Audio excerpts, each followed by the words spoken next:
Bonjour, bienvenue pour cette nouvelle émission de la chronique reptile Passion NAC Aube. Rudy, bonjour. Salut David. On est aujourd'hui là pour vous présenter une nouvelle espèce, mais avant d'aborder cette espèce, on va faire un petit peu le topo sur les différents emails, messages qu'on a pu recevoir. Tout d'abord, la dernière émission qu'on a fait paraître, c'était sur le reptirène. Le reptirène. On a eu les commentaires qui étaient toujours agréables, notamment sur la dernière vidéo que j'ai fait sur les soins avec Bobby, avec leur Trioffice. Donc beaucoup de messages d'encouragement, donc ça fait plaisir.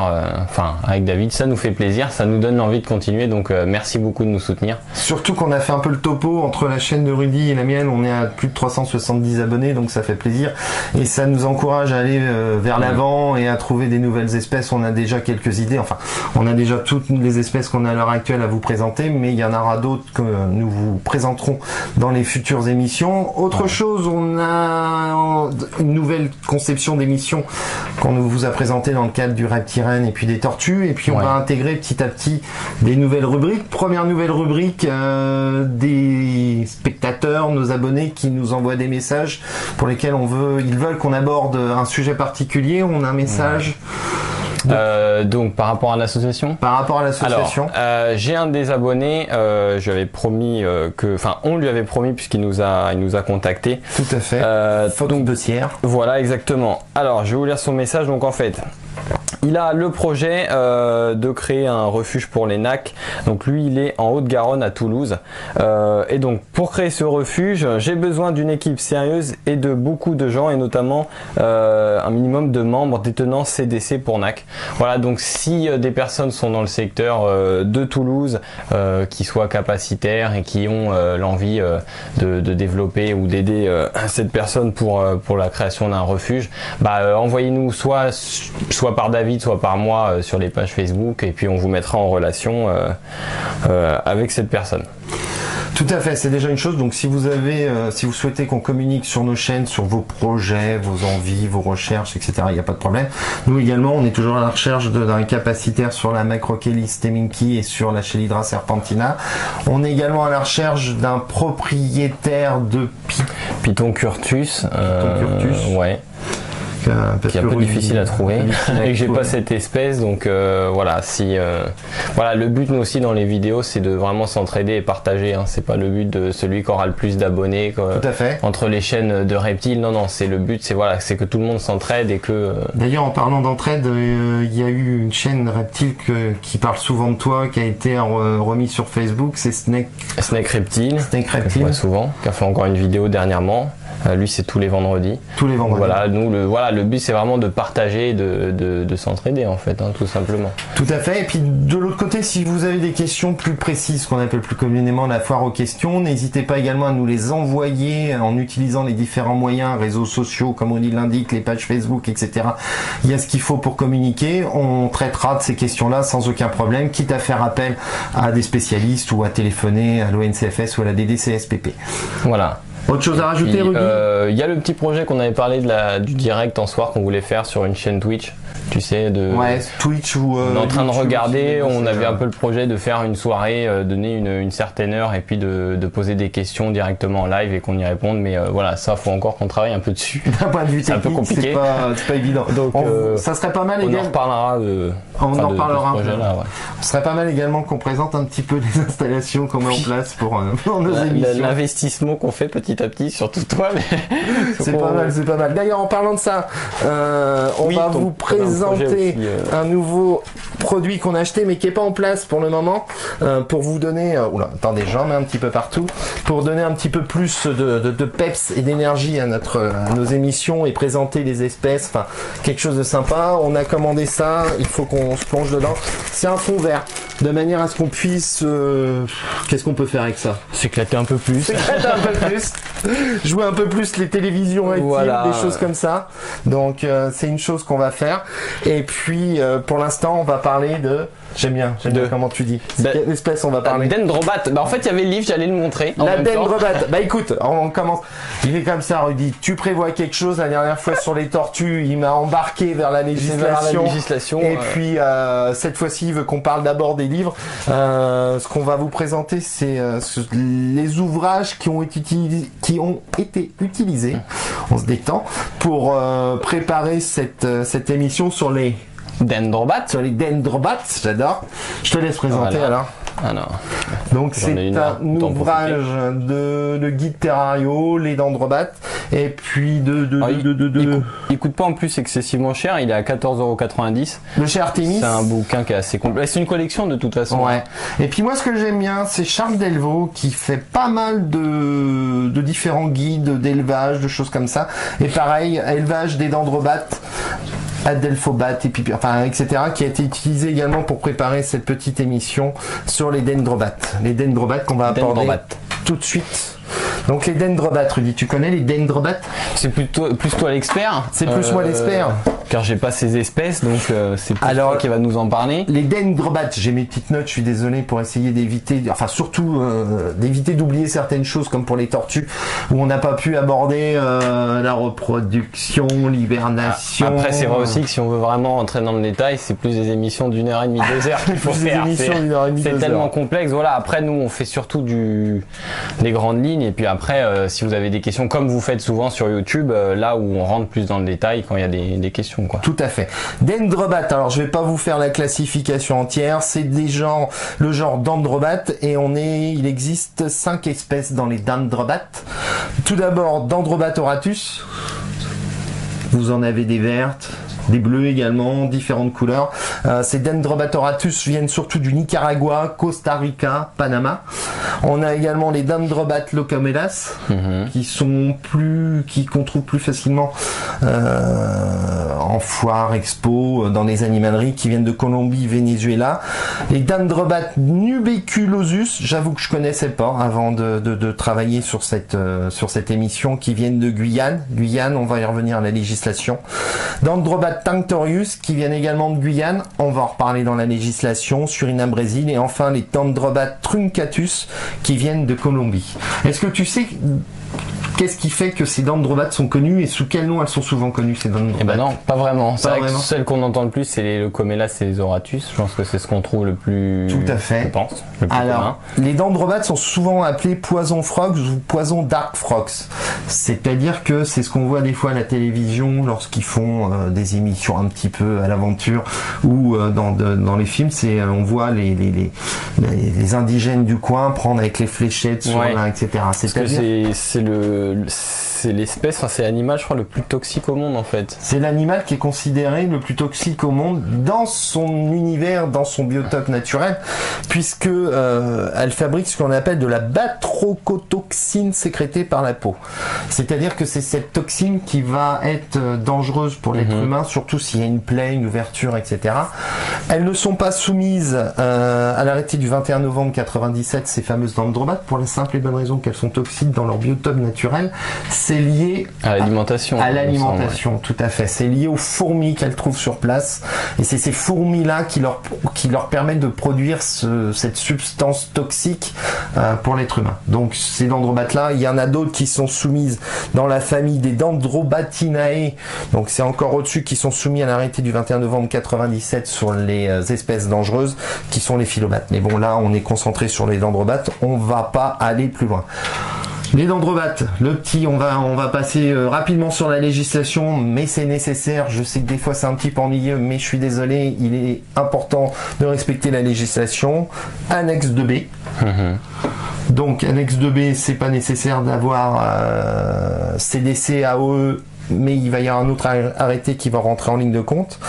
Les espèces guyanaises, je pense. Pour les espèces guyanaises. Tout ce qui vient de Guyane, tout effectivement, est soumis à capacité, peu importe l'animal. C'est l'arrêté du 15 mai 86 qu'on appelle l'arrêté Guyane.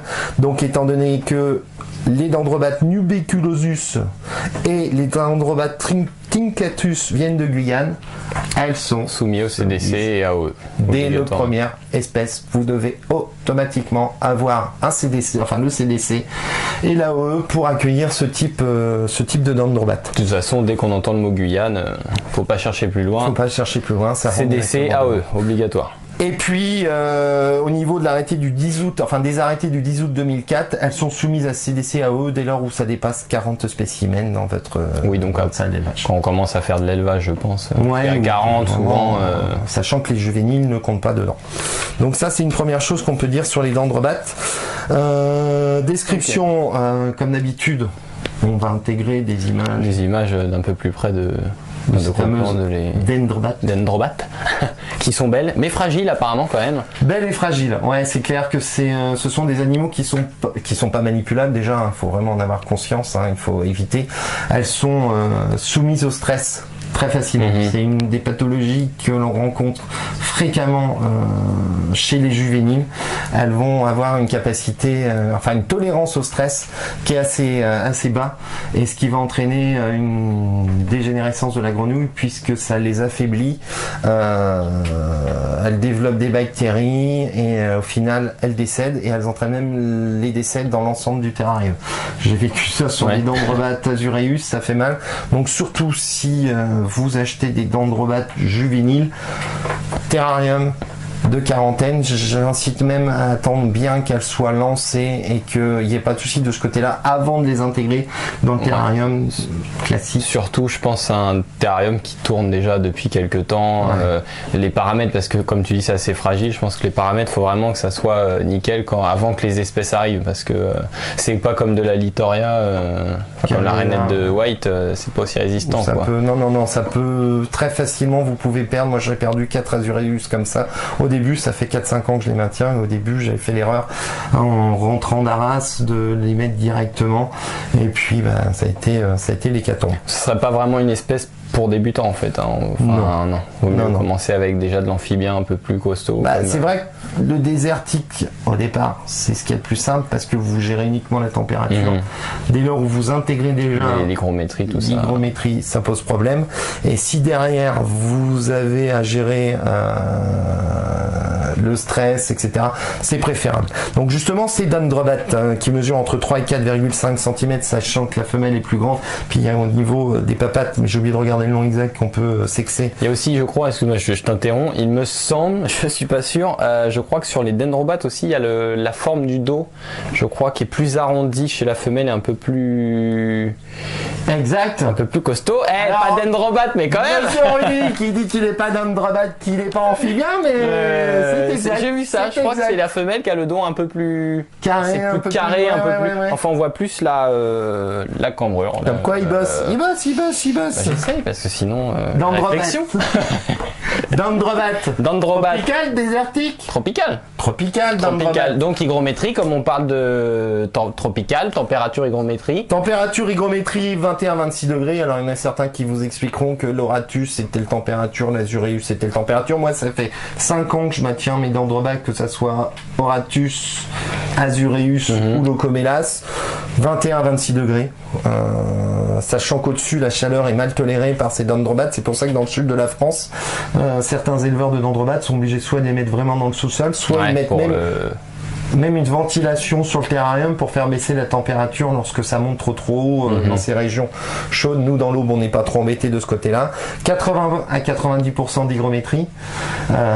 Brumisateur, reptilien, enfin du coup soit le fameux en fait. Reptilien ou brumisateur? Le pchit. Oui, mais bon, feignant. Moi. Soit le pchit, soit le brumisateur aussi. Soit le brumisateur. Certains spécialistes avec qui j'ai discuté sont pas fans. Vous avez 2 forums qui sont plus orientés sur Internet vers les dendrobates. C'est MyBribri et Dendrogrove. Et c'est vrai que j'ai lu à plusieurs endroits qui sont pas fans du brumisateur. D'accord. Il est préférable de prendre le reptilien qu'on a présenté tout à l'heure, surtout que là vous avez une forte humidité qui arrive, ça permet de maintenir 80-90% d'humidité dans les périodes classiques. D'accord. Donc on a dit 21-26 degrés, 80% d'hygrométrie. Il faut éviter les eaux stagnantes. Autant sur les rainettes de White ou sur les rainettes aux yeux rouges à Galacnis calidrias, on peut être amené à mettre un petit bassin, c'est même nécessaire au niveau de la peau de ces anours. Sur les dendrobates, il faut éviter parce qu'il y a un risque de développement bactérien. Donc l'idéal, si vous voulez réellement avoir un petit bassin d'eau, c'est qu'il faut que ça bouge. Une petite pompe, lambda. Une petite cascade, ce genre de choses, c'est nécessaire de ce point de vue-là. Maintenant, l'aménagement du terrarium, grand classique. Tiens, on va voir si. Le mieux, ça serait même qu'on mette une image des. On va montrer pendant que t'expliques, mais c'est comme pour les rainettes de White, c'est-à-dire. Moi, je mets, pour tout ce qui est tropical, je mets mes billes d'argile en dessous. Billes d'argile. Une petite moustiquaire ou un truc qui va vraiment séparer. Un tissu horticole aussi. Voilà, ou un tissu horticole. De la terre, moi après j'aime bien tout ce qui est naturel. Donc, de la terre, on peut mettre au-dessus de la terre de la sphaigne, de la mousse, ce genre de choses, ça permet de garder l'humidité. L'humidité, la mousse, ouais.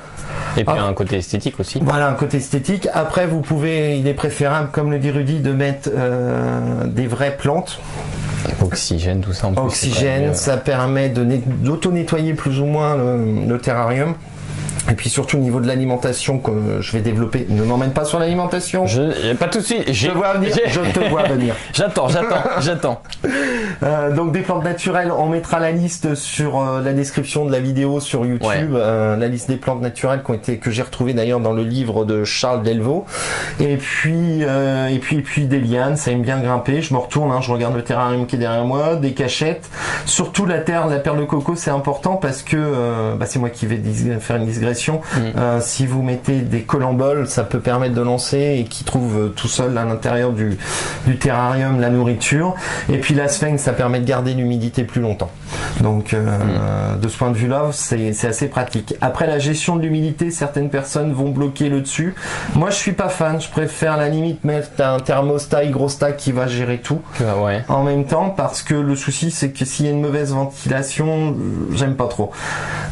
Autre souci sur les terrariums Exoterra comme il y a derrière, c'est que l'alimentation de ces dendrobates est à base de drosophile. Donc il faut ce qu'on appelle que, si possible, si c'est dans votre salle à manger, que ce terrarium soit drosoproof, sinon vous êtes envahi de drosophile. Drosoproof, c'est une expression que j'ai eue sur justement les forums d'Androgrove et MyBribri.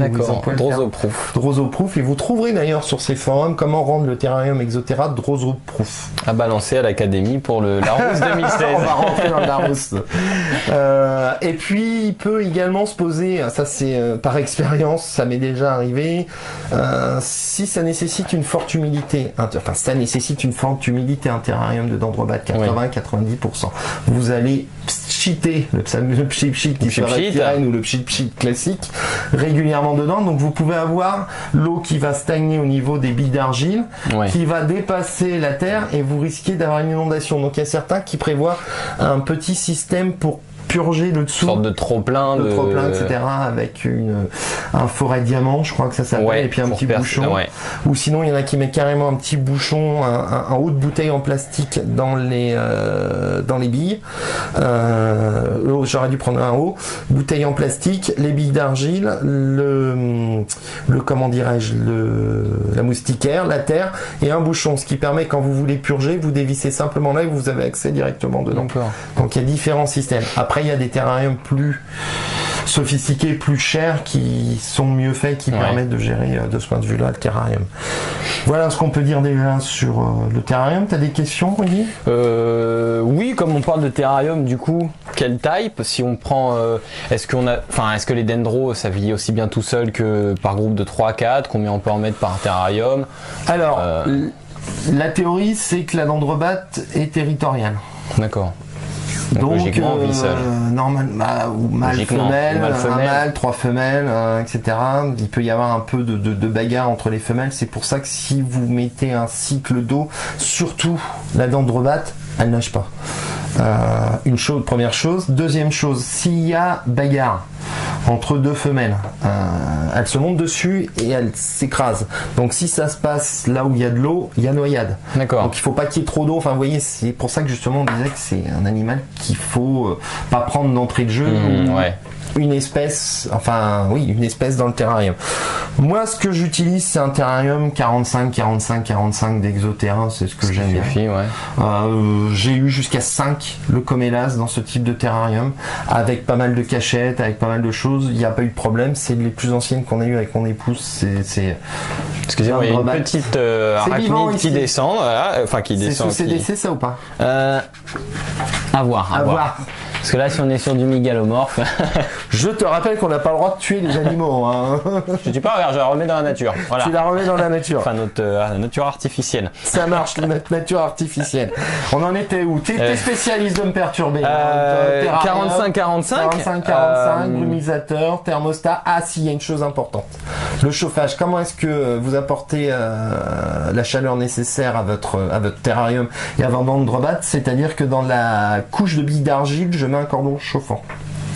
D'accord, ouais. Donc le cordon chauffant, moi c'est comme ça que je le fais, je le mets pas dans la terre, je le mets dedans, dans les billes d'argile. Je mets un cordon chauffant surtout qui soit résistant à l'eau. Ouais. Je sais que celui de chez Trixie n'est pas résistant à l'eau, j'ai une mauvaise expérience. Et celui de chez Exoterra est résistant à l'eau, donc je le mets dedans, surtout il ne se croise pas. Faut pas qu'il se croise quand vous mettez le cordon. Donc je pratique comme ça pour apporter la chaleur au niveau du sol. Une ampoule classique pour leur offrir un cycle jour-nuit. Et puis toujours la même polémique entre guillemets avec les ampoules UV. Après pour de l'amphibien, c'est vrai que ça reste assez léger.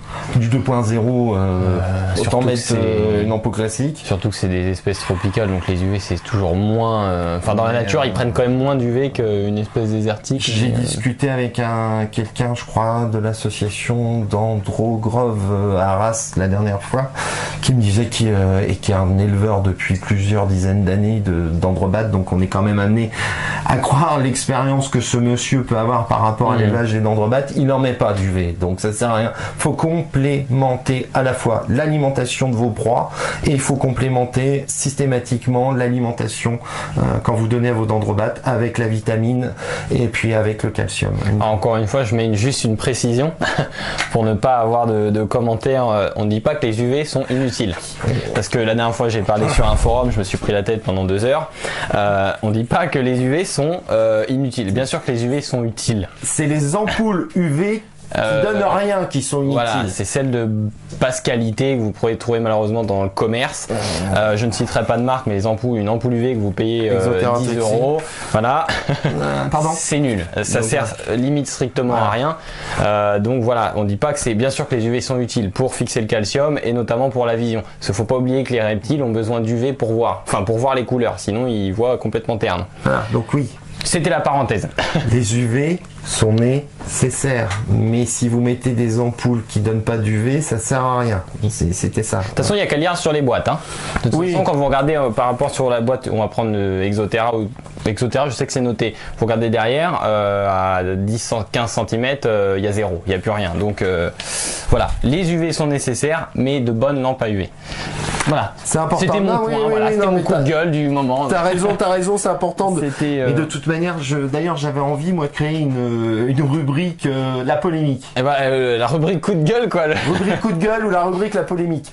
Du style sable ou copeaux de bois pour les geckos léopards. Il y en a plein. Il y a tellement terrario de. Donc on peut en discuter, mais il faut savoir écouter les uns et les autres. Le cycle de jour, il est conseillé de décembre à février, 10 heures de jour, 14 heures de nuit. Mars à mai, 12 heures de jour, 12 heures de nuit. Juin à août, 14 heures de jour, 10 heures de nuit. Ça, on va le remettre dans le descriptif, je passe rapidement. Et de septembre à novembre, 12 heures de jour et 12 heures de nuit. Hibernation, ça? Pas d'hibernation? Pas besoin de... Non, pas besoin d'hibernation. En revanche, si vous voulez faire de la reproduction, il est conseillé de faire avant le mois de juillet ce qu'on appelle une période sèche. C'est-à-dire que vous baissez l'hygrométrie. Il y en a qui vont assez bas. D'accord. 60%. Faut la baisser l'hygrométrie, ce qui fait une période sèche. Et derrière, de mi-juillet à mi-septembre, vous faites ce que l'on appelle la saison des pluies. Vous montez l'hygrométrie plein pot et vous montez la chaleur plein pot. Il y en a même qui rajoutent des tapis chauffants sur le côté. Je le dis parce que dans mes débuts, j'arrivais pas à faire de la reproduction. J'ai rencontré quelqu'un lorsque je suis allé acheter des Dendrobat auratus qui me disait comment il faisait. Il mettait plein pot l'hygrométrie, il mettait les tapis chauffants pour faire monter la température à 27-28 maximum. Et là, magie, ça a fonctionné. J'ai réussi à avoir de la reproduction, des œufs, etc. Donc, c'était la bonne technique. Au niveau de ce côté-là. Au niveau, puisque là on parle de période de pluie ou autre, par rapport à cette période de repos, l'alimentation change pas? Est-ce qu'elle reste comme d'habitude? Alors parlons de l'alimentation, elle ne change pas. D'accord. Elle ne change pas du tout, et comme pour tous les reptiles, amphibiens, etc., il faut varier l'alimentation. Enfin, premièrement, il faut que vos proies soient bien alimentés de manière à ce que vos animaux soient en bonne santé, premièrement. Deuxième chose, il faut varier l'alimentation de vos dendrobates, c'est-à-dire drosophile, plus de poids, ça va me revenir colembole et même microgrillon. Ouais. Donc ça, si vous faut varier l'alimentation, vous êtes tranquille de ce côté-là. S'ils sont bien chargés en calcium, si vos proies sont bien chargées en calcium, si vos proies sont bien complémentées, et si vous avez une super ampoule UV qui fonctionne super bien, il n'y a aucun problème de ce côté-là, parce que les dendrobates peuvent souffrir entre guillemets d'un problème de manque de calcium, de carence nutritionnelle. Je me raccroche après mes fiches, mais qui se manifeste par une mâchoire inférieure et os déformée, difficulté à marcher, à s'alimenter correctement, mouvements convulsifs, voire incapacité à se déplacer. Donc là, à partir de ce moment-là, il faut agir avec, souvent il est trop tard à ce moment-là, il faut agir vraiment avec le calcium et la vitamine, et sachant que beaucoup d'éleveurs, ça on ne le sait pas, mettent le calcium et la vitamine au frigo. Oui, c'est vrai. Et moi je le faisais pas avant d'ailleurs, maintenant je le fais, parce que ça dure pas longtemps sinon. Ouais, c'est si vous voulez que ça garde le punch, il faut que ça se passe de cette manière-là. Donc c'est quand même conseillé. Qu'est-ce que j'ai noté encore comme problème de santé des dendrobates? Donc il faut limiter le stress. 3 règles pour garder vos animaux en bonne santé: limiter le stress, des conditions de maintenance correctes, et puis une nutrition de qualité. Je me permets, mais je t'en prie. Quand tu parles limiter le stress, du coup, je pense, enfin après tu me dis si je me trompe, mais parce que les dendrobates ça se cache quand même c'est assez souvent caché. Du coup, est-ce qu'il vaut pas mieux les mettre dans un petit coin assez calme pour pas qu'il y ait trop de passages, pas les stresser, qu'elles sortent peut-être un peu plus que ça, de manière indéniable, ça joue pour la reproduction, pour tout ça. Et puis lorsque j'avais fait visiter ma salle d'élevage qu'on avait présenté la première fois ensemble, je t'avais expliqué que j'avais constaté que les dendrobates azureus et on va parler d'ailleurs des dendrobates azureus et les dendrobates leucomélas, on les voyait d'ailleurs. Celles-là, elles sont tout le temps dehors. De toute façon, ça vit la journée ou la nuit, ça, parce que ça logiquement. D'accord. Celles-là, elles sont tout le temps près du point d'eau. Sachant qu'en période de reproduction ça chante, les dendrobates leucomélas vous les entendez super bien chanter, les dendrobates azureus c'est un chant beaucoup plus, enfin c'est plus de la vibration, les auratus pareil, et justement les auratus on les voit jamais. Donc si vous voulez les voir, dendrobates azureus, dendrobates leucomélas. Je refais une digression sur la dendrobates azureus. On vous a expliqué que dans l'arrêté Guyane, j'arrive pas encore à me retenir les dates, l'arrêté du 15 mai 86, les dendrobates tinctorius sont soumises à CDC et AOE dès le premier spécimen. Et ce qu'on appelle la dendrobate azureus, en réalité c'est la dendrobate tinctorius azureus. D'accord. C'est-à-dire que la dendrobate azureus est en réalité une dendrobate tinctorius, donc devrait normalement être soumise à CDC, à AEO dès le premier spécimen. Mais le changement, je l'ai noté quelque part. Ça, c'est un petit problème aussi dans les reptiles, c'est qu'il y a ça change tout le temps de classe, c'est un petit peu. J'ai perdu mes fiches, je sais plus où je l'ai noté, mais de tête, 2003, je crois, je vais revérifier.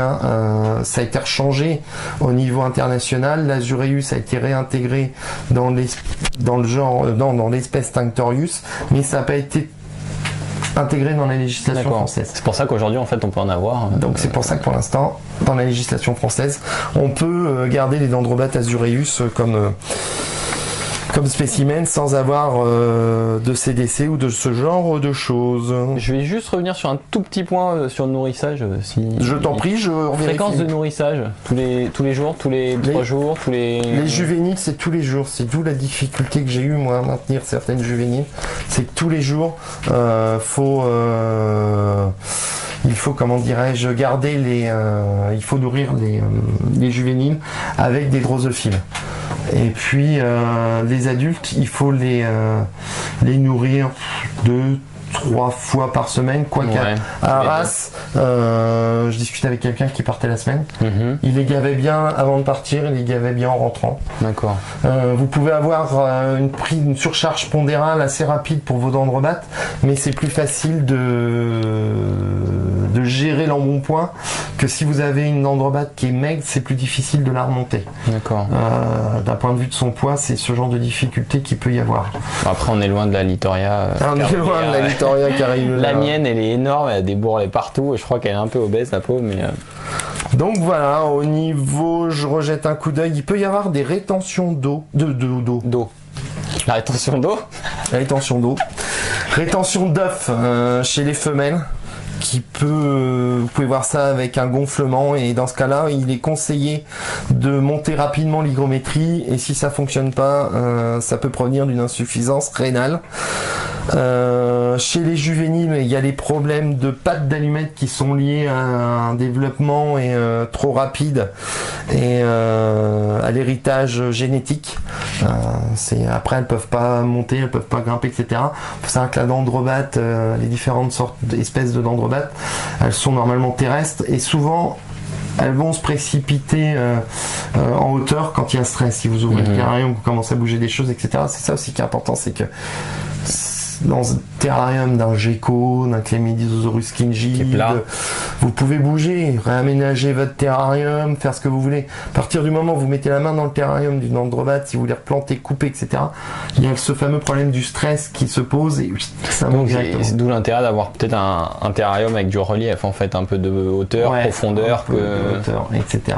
Et puis bien sûr ce fameux terrarium de quarantaine, s'il y a un souci que vous identifiez chez une dendrobate, lorsque vous ramenez une nouvelle espèce, le terrarium de quarantaine est également nécessaire. Écoute, de toute façon, oui, dis-moi, oui, parce qu'on parle de terrarium tropical. Bon, j'avais fait le gros pour ma rainette, mais là, je pense que je vais refaire une vidéo pareil sur. J'ai un terrarium un peu plus petit, un 45-60, sur lequel je pense refaire un terrarium tropical. Donc pourquoi pas faire une vidéo à la rigueur. Ouais, pourquoi pas refaire une vidéo pour présenter ce genre de choses, et puis rouler jeunesse. Et puis donc, voilà un petit peu ce qu'on avait à dire sur la dendrobate. De toute façon, si vous avez des questions comme d'habitude, vous savez où nous trouver, sur les pages Facebook, n'hésitez pas. YouTube. Tu voulais parler d'un jeu, d'un projet, Ouais, un petit projet. Je te laisse expliquer. Je te laisse expliquer, Rudy. Comme je chambre, des fois, je parle des serpents, que je dis c'est pas trop ma tasse de thé, etc. Ce qu'on vous propose, c'est un petit jeu concours pour essayer de mettre un petit peu de fun et un petit peu de dynamique dans tout ça.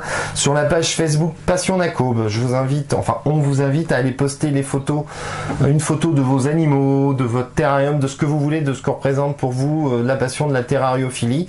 Vous la postez sur la page Facebook Passion Nac Aube, et je vous invite vos amis, vos abonnés à aller cliquer dessus sur j'aime, et la photo qui aura le plus de j'aime gagnera pour nos amis éleveurs de serpents.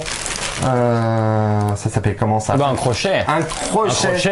Un crochet pour serpent qui sera gagné. Donc on est au fin avril. On se donne jusqu'à la fin du mois d'avril pour ce jeu concours, et puis on fera les bilans, et ceux qui auront le plus de j'aime, on contactera cette personne-là. Si c'est égalité, on fera un tirage au sort, et puis on vous enverra ce crochet à serpent qui sert à manipuler. Ouais. Les vieilles teignes. De toute façon, on essaiera de mettre en place régulièrement des petites choses comme ça. Donc pour rester à votre contact, on résume. N'hésitez pas à nous envoyer vos questions, vos demandes, tout ce que vous souhaitez. Les messages d'encouragement. Les messages d'encouragement, ça fait important. Moi, je sais, c'est ce qui nous motive. Tout du moins, moi, c'est vrai que c'est clair. C'est important, parce qu'on voit que ça prend des fois on passe 2 jours sur une vidéo. On prend de notre temps, et c'est un plaisir de le faire, mais c'est encore plus plaisant quand on a vos messages de soutien, quoi. Tout à fait. Si vous souhaitez qu'on vienne, on est dans le département de l'Aube. Si vous souhaitez qu'on vienne, et ça serait avec grand plaisir, présenter une espèce, votre élevage, vos animaux, ça pose aucun problème tant que c'est pas trop non plus à des grands kilomètres. Si vous souhaitez venir tout simplement sur notre plateau télé, discuter avec nous, participer à une émission, présenter directement ici l'espèce, n'hésitez pas non plus à nous contacter, vous serez les bienvenus. Le jeu concours de la plus belle photo représentant la terrariophilie sur Passion Nac Aube. On met le lien, de toute façon. On met le lien en dessous avec toute la liste, les différentes plantes, etc. etc. Et puis, oui. Et puis voilà, toujours... Et puis c'est tout. Moi, je vais faire une vidéo qui va arriver, je vais sûrement faire ça cette semaine sur le sexage des serpents, la sonde, le pooping. Voilà, ce sera une petite vidéo assez courte. Moi, ce que je vais vous proposer certainement en complément de cette vidéo sur les dendrobates, c'est la préparation des drosophiles, comment faire préparer son propre élevage de drosophiles de manière à limiter entre guillemets les frais et puis pour la qualité. Et pour la qualité, si vous avez un système D pour lutter contre les acariens dans les drosophiles, on peut pas mettre les systèmes qu'il y a pour les serpents. C'est aussi embêtant de ce point de vue-là. Ça, je recherche une solution parce qu'on refait à chaque fois ce système-là. Ouais. Rudy, et bah c'est tout. Pour moi c'est tout bon. Et puis merci d'avoir regardé la vidéo et puis à bientôt. Merci, à très bientôt sur Passion d'Acobe, la chronique créative.